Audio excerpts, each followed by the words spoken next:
IMF warns climate risks threaten Liberia's economic stability.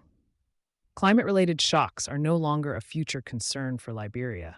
They are already undermining economic stability, fiscal resilience, and living standards, according to a new climate policy diagnostic from the International Monetary Fund, IMF.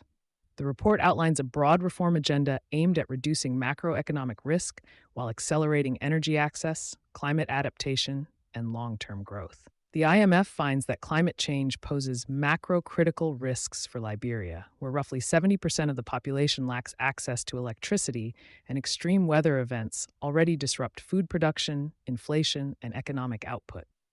According to the analysis, Liberia could lose 2% of real GDP per capita by 2050 and up to 5% by 2100, under a high-emissions scenario without effective adaptation.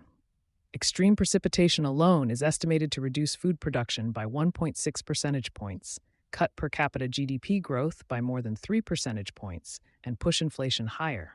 These impacts, the IMF notes, threaten both near-term balance of payments stability and long-term development prospects. The report emphasizes that expanding electricity access is essential not only for development, but also for climate resilience. It calls for a package of fiscal and regulatory reforms to scale renewable energy, reduce reliance on imported fossil fuels, and attract private investment.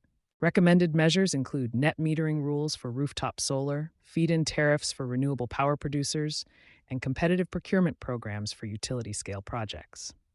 At the same time, the IMF urges gradual electricity tariff reform paired with social protections to ensure affordability. Beyond energy, the IMF highlights structural weaknesses in water management, forestry governance, and disaster risk financing. Flooding and extreme rainfall are straining water and food systems, while fragmented institutions limit effective response. The report recommends establishing a comprehensive water resources law, reforming forestry taxation to reward sustainable practices, and strengthening disaster financing mechanisms to reduce reliance on ad hoc donor support. You've been listening to Sustainability Soundbites by Environment and Energy Leader. For partnership opportunities, please reach out to our team.